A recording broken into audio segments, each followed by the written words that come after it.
किसी ने क्या खूब कहा है, कांटों पर चलने वाले मंजिल पर जल्दी पहुंचते हैं, क्योंकि कांटे कदमों की गति बढ़ा देते हैं। नमस्कार दोस्तों, मैं हूं छतरपुर मध्य प्रदेश से गौरव पांडे। बात उस समय की है जब हम सभी भारतीयों के प्रेरणा स्रोत स्वामी विवेकानंद जी एक देश से दूसरे देश की यात्रा पर थे। जब वह जापान की यात्रा पर गए तो उन्होंने जापान में कई शहरों को घूमा, कई अच्छे अच्छे स्थानों को देखा।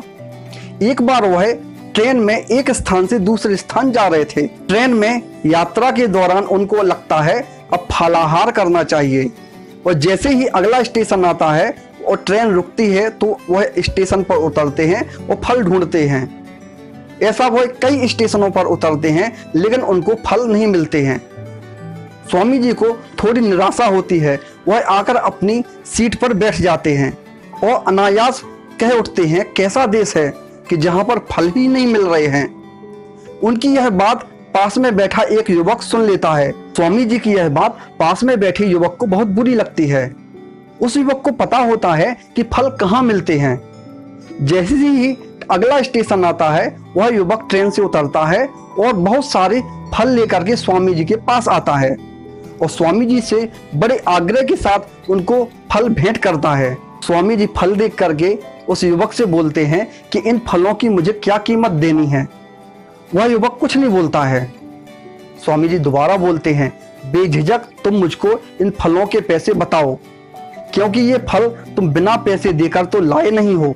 स्वामी जी के बार बार आग्रह करने पर वह युवक बोलता है, स्वामी जी यह फल मेरी ओर से आपको भेंट हैं।